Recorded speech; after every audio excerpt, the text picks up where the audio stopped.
pitik lan iki iso wadahe pitik. Mumpung gawe kulan sing apik ayo padha tumindak sing becik. Aja kadhet duweni ati sing sere.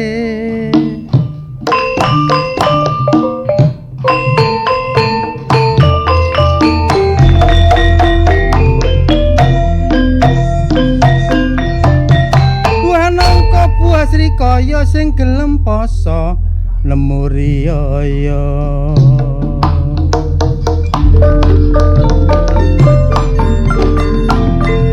Lali-lali aja sampe lali ngrungokno ludruk iki.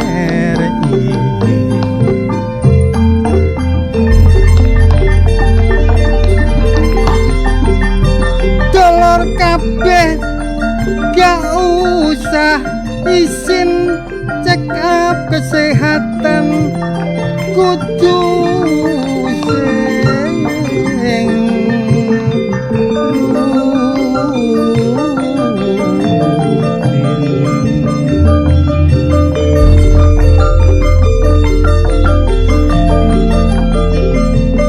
ambek dokter dolor kita kudu yakin nek olahraga ayo sing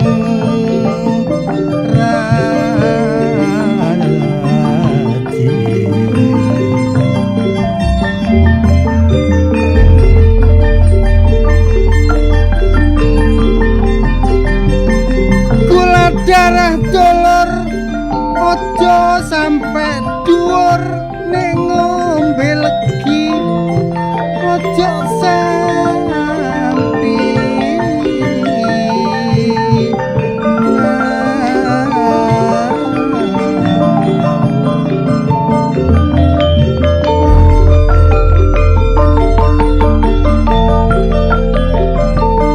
jaga kesehatan dolor ayo padha diatur nek kadung kena diabetes uripe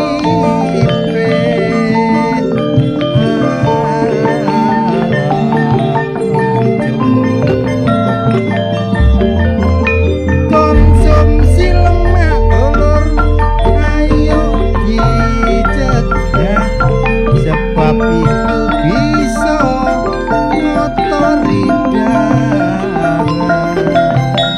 Kadar gula tinggi iso ndadekno susah, bisa menyumbat pembuluh darah.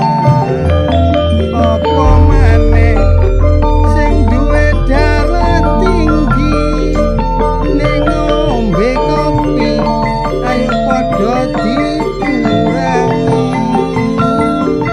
Nasihate dokter ayo padha dipatuhi supaya panjang umur gak cepet mati.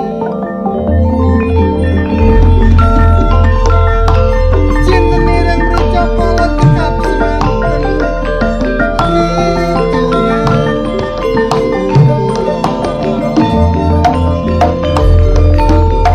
Bang melati mekare sore rodro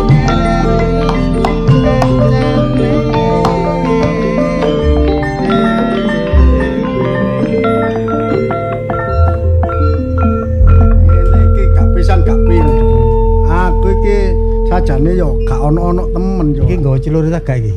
Nggawa celurit gak? Heh? Beta sing ketek-ketek anu. Celurite gak ono. Blek. Gak ngono. Aku iki ya ngono-ngonokno jenenge kanca ya. Ngenak-ngenakno. Nah, ngenak-ngenakno jenenge kanca. Iya. Kit biyen tak delok iku kok ketoke koyo ngono ae. Malam selikur bojoku tak kokon masak. Dodo mentok. Lho. Sempol. Lho. Tak kirim. Oh, sampel sing disunduki iku. Lah apa Iku sampel sempolan. Iki wis meh malam 09.00 kok gurung ono balik-balik. Oh, waktu malam selikur konter Malam selikur iku bareng tak kali rono. kirimi dodo mentok. Sapa iku, Cak? Segone, ro segone iku. Iya. Pari beras sing larang iku. Sing wangi yo. Sing wangi iku ya nelenyer paling gorokane. Runyu. Ya, Sapa lunyu iku? temen? Sapa? Isap. Insap. Tapi sampai samene gurung balik-balikno. Oh, Riko berharap malam piro iki? Malam selikur kan kaitan malam. Kang saiki lho, saiki. Saiki wis kate malam 09.00 iki lho. 29. Lah iya. mari ngirim insap panganan sing sak mbrek koyo ngono iku harapanmu kok dibales paling ndak ndase wedhus utawa karepku kok paling ndase sapi Nah, ngono. Lah iya. Manajer ya mesti. Bekno mari ngene. Ah. Mari ngene ono. Loh, Oh, iki lah. Aduh ya apa kabar Cak? Alhamdulillah sehat oleh zakat akeh aku. Gus. Sik. Gowo sak bro. Mbok ya apa rasane rek dodo mentok iki kok. Lho enak Cak, Gus sepura. Berase sing punel iki kok. Matur suwun lho sampean ku perhatian ambek aku. Iku dodo mentoke tak cokot ya empau. Terus si apa berasiku Punel. Segone ku ya putih punel tak tekek ilat melayu dhewe. Jajane iku. Nglenyer ya koran. Nyer enak, bubune ya enak. berarti kan Dulur-dulurku matur suwun lho Cak. Cak Sabri ya matur suwun Cak. Kirim aku wis teko iko. Wis teko. Heeh, wis mbok buka. Ya tak buka Cak. Akeh ya gede ya. Iya gede seneng aku iku dibungkus kuwedhe Dodo Cak Gus. mentok ya An. Gak Apa? karak. Lho. Ya apa? Lah jangan petik be Mas yo aku. ngono ya kudu ndek perasaan Cak Insap. Iya. Aku ngirimi peno kan malam selikur. Lho. Iki lho sampai malam wis terakhir. Kok guru ono balik-balik. Ibarate wong wewehku mesti balekno rek. Lho. Ngono iku dibalekno Ya ta? iya lho. Lho, karepno ya apa? Ya apa? Lah balekno. Wong dikeki ya tak tampani Lho, ngono cek lho. ngelenyere gorokan peno. Lho ya sing tak enteni Lho, ngono. gorokan peno. Lah aku sing kate takut Cak Pendi, Cak Kusnan wis ngirimi anu maleman iku, Yo. ngirimi blodo mentok, Yo. ngirimi apa? Iwak Sampel, iya. sampel. Cak Sabil yang ngono ngirimi apa karak ya. Lah, karepmu Cak takon Pendi sampe- iki durung ngirimi. Tak takono kanca telu gak kompak. Aku wis mari ngirim to. Engko kedua ya tak kirim kon. Iya. Kon njaluk kembang telon apa kembang macam. Ora kirim donga. Kembang bangke ya apa? Iya, aku iki ya mari oleh zakat. Kate riyo aku kok ya kate anu nyekar rek. Oh, iya. Kirim donga ngono barang. Sing kok sekar sapa wong aku ro bapakmu? Lho, Ya. lah iya. Bapakmu iki gak jek ono ta? Lho wis gak ono, Cak. Lho, maksudnya gak ono iku meninggal apa lunga? Meninggal. Lho, meninggal kersane Allah. Gak tak ide. Lho, mangkel. Ya iya, Cak, kon iku. Lah aku iki ya ngono-ngono karepku nek wis mari tak wenehi ya kudu balekno meneh. Sepurane embere ambek rantange ya. Kontol pisan. Lah iku gak dibalekno kabeh kok sak wadah-wadahe. Wis. Ngono gak berarti gak ada semboyan Gak ada semboyan kan berarti. Semboyan kan iku. Aja lali semboyane. Apa? Sekali di udara tetap di udara. NKRI harga mati. Pro 4 RRI Suara Budaya. Surabaya.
pepanggihan malih kalian giaran Ludruk RRI lumantar Pro 4 RRI Surabaya. Produser Sukasih SE.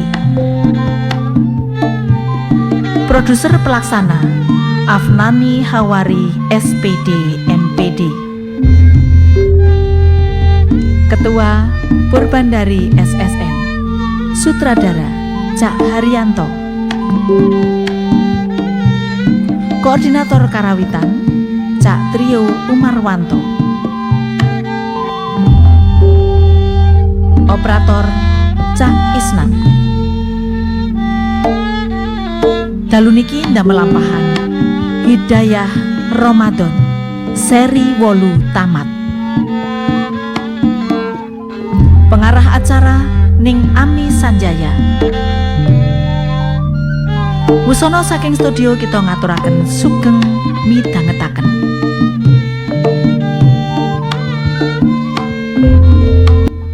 Suara Rakyat.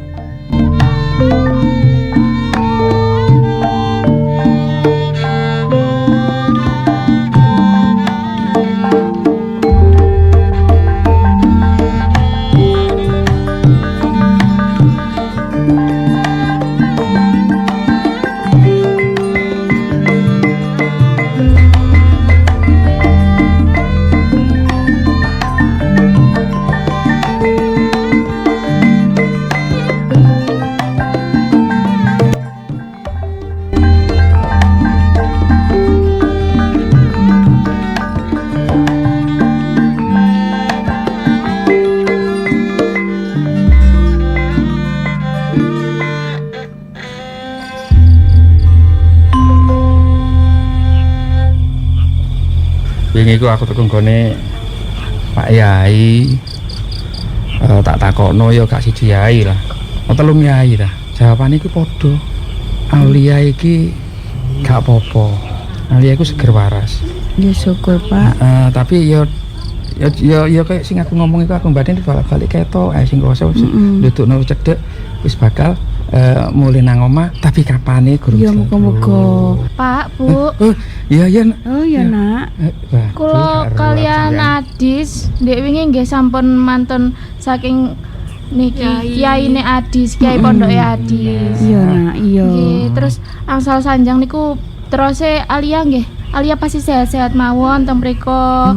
Tasih tenggadane tiyang sing sae. Alhamdulillah. Malah di sini. Iya, jenenge anak, Nak. Soalnya batin iki ya wis mesti kelangan ya. Nggih. Kelangan anak siji-sijine. Kaya ngene iki lho, Nak, ya biasa ngono. Nek ibu ngolok ngene senengane. Ali aku seneng kolok wis. Pokoke nek buka ngono wis nek roh aku gawe kolok wis gak buka sego. Wis mangan kolok. Adik ngene iki biasa. Ini iki aku paling deg ngono rasane. Wah, ampun. Aku tadi sedih ngene iki. Kok tadi sampean sedih, Pak? Wah, mari aku dikon tatak. Saiki sampean malah kudu nangis. Ya wis, Pak. Kangen aku ki, Bu. Ya padha, masih aku ya kangen. Sampean tok ngono ta. Don awakku sama guru koyo ngene iki ya apa? Oleh gak mikir Alia. Iya. Wong gak ana udan kan angin moro-moro arek ilang. Lah iya. Wong budal ya mari budal traweh bareng guyon-guyon. Lah iya. Budal bareng Mulene gak balik nang omah. Wis nduk, matur suwun ya. Nggih, kula nggih matur suwun nggih Pak. Nggih ngapunten, saestu ngapunten nggih Pak. ya Nak, wis aku justru aku iki matur suwun ambek sampean, mbek Adis iku wis talana iso temen ale belani Alia ya koyo ngono sama ibu-ibu sampean barang lho Nak. Wis matur suwun aku direwangi temenan. Wis sampean gak salah Nak. Anjene wis kabeh wis dalane wis takdir yo. Nggih sampun. Nak ya wis sampean balik ta? Nggih badhe matur iya. Ya wis hati-hati Nak yo. Assalamualaikum. Salam. Oh, lah iku dari ceritane sing nyulik anake dhewe iku mau tibane Bakir karo Demo ngono lho, Bu.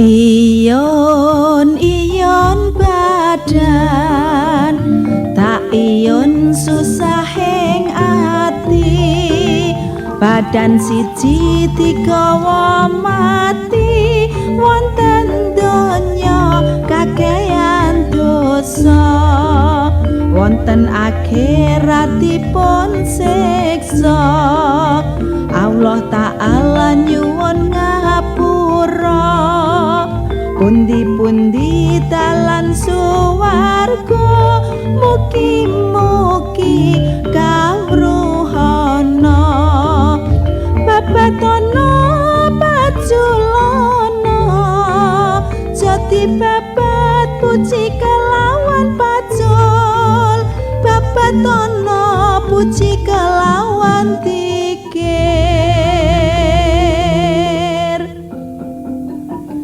La ilaha illallah Muhammadur Rasulullah Iyon badan tak iyon susahing ati badan siji digawa mati wonten donya kakehan dosa wonten akhiratipun siksa Allah Ta'ala nyuwun ngapura pundi-pundi dalan suwarga mugi-mugi kawruhana babatono paculana jati babat puji kelawan pacul babatono puji kelawan tikir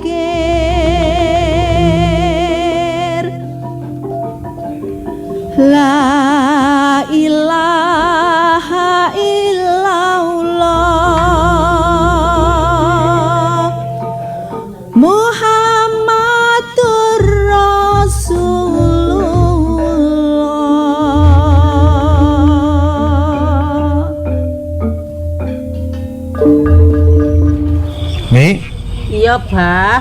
areku perkembangane wis kaya sapi. Mulai pulih. Wis muga-muga Kaya elang kabeh. kok. Mergo Wis nganu, Bah. trauma maneh terus eling keluargane. Iya. Niku ternyata Insap niku diam-diam niku kan nggih anu, Nyelidiki. mendalami kejiwaane Alia. Iya. Wonten lho. Dadi lek kalih Alia kan nggih wakaf lho. Heeh. Ah, nggih. Kalih kula cek rada-rada Cek rada, isin iya. wonten lho. Niki umpami lho. Umpami si Alia niku mpun Sadar. nggih terus Apa karepmu? nggih umpami Alia niku sadar Iya, kat mangkok umpami aku ngerti karepmu. Mbok pek bojo to.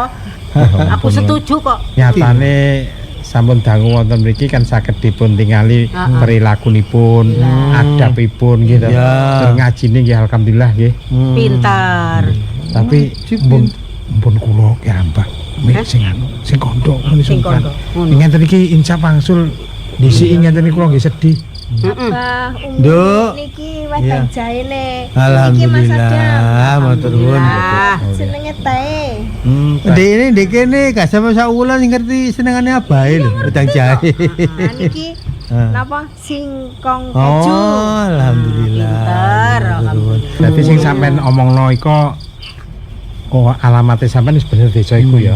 Aku ngene lho, Mas Adam aku yo kepikiran wong tuaku. Kalau kepikiran tiang sepah kula Abah. Tapi nyatane sampean Gampang. nek kate mulih cek ndirasa wedi ya. Nomor telepon lah kae iring.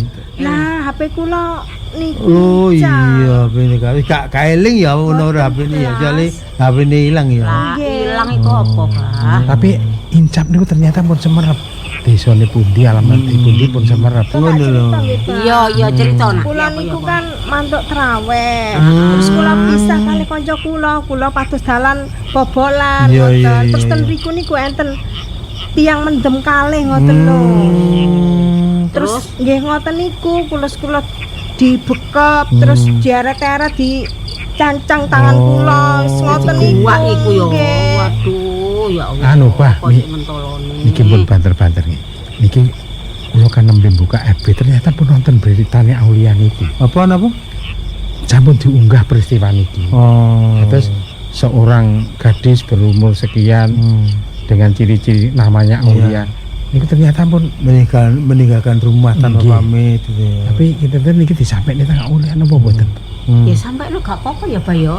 Cek Aulia cek tambah enak tambah Ngene, gak usah Niku Abah. lewat kula- media sosial. Asli kula niku tiyang Sidoarjo tarik. Ngene Tiyang ya. sepah kula niku Pak Amir, ibu kula Bu Sulami. Iki riyo kan kurang pirang dino iki sak mingguan iki. Lah sampean biyen dibuang utawa dianu kan nggih kono ning daerah Magetan nggih. Iya nang lokasi kuno. Iki- Gak ngerti tapi aku nggon Iya, nggon sampean iki, Mas apa Adam. kejadiannya ning kono, tapi sampean iku digowo ning luar kota, lek gak salah ning Magetan apa ning Ono sana. nggone kono lho nduk cemoro-cemoro iku lho nduk nggone ono nggone kampung dhewe iki. Dipuksa-puksa aku kan yo ngamuk yo gak Ya wis ora jerit-jerit, ora yo. usah cerita iku. Wis sing penting ini Alia wis ngerti alamate, eling jenenge wong tuane lang wadon, iku meneh wis sekalian silaturahmi nang gone wong tuamu. Ya. Engko awakmu tak terno ae sak keluarga nang omahmu kono. Nggih kalih anu, Iras-iras. kula nggih badhe ngenalne teng tiyang Iya. sepuh. Yo wis melok. Maksudnya apa sih Mas Adam? Yo pengen lho sama sampean. lamar. Mi, mun ngonten ta Mi? Gak apa-apa. Seneng ta ambek Mas Madam. Halo, Kak iya toh? Seneng ngene kok arek. Iya tenan. Ya sing ngono iku lah gampang proses to Mi. Mantun salat Id gitu. Nggih, Mangke bareng-bareng Rono. Ngeterno mrono. Kon ngeterno wong tuane kita. Ngapunten Kon Umi. disangu kon. Ngapunten Umi. Mas Adam. Iki kula sak anu rembukan Mboten dari ada insap. pacar, ta? Gak duwe nah. Adam disangu gak? Oh. Lambe napa Sampeyan jare? sampeyan gak duwe pacar ta? Loh. Ah niki saksine Umi kalih iki kula karo Gak apa? Nduk, gak Mboten dene mesti Mas Abang, Adam iku gak kan duwe. bijuke. Ora, Dik, ora. Sik bujang, sik Iki ijen. insap di mboten cah sejak mriko insap niku kadang-kadang pas teng desa niku bali Amerikan gitu wangu. Ih, sampean jak lah cak insap Ngono Mas ya. Adam. Ya golek kena tak hubungi. Ayo Pun, iki pripun, dinten. Bah? Ya apa, Pak? Wis ngene ya. Sepian maneh alamat lengkap, wong tuwa lengkap wis diuri kabeh. Mari riyo meneh ayo diterno mrono.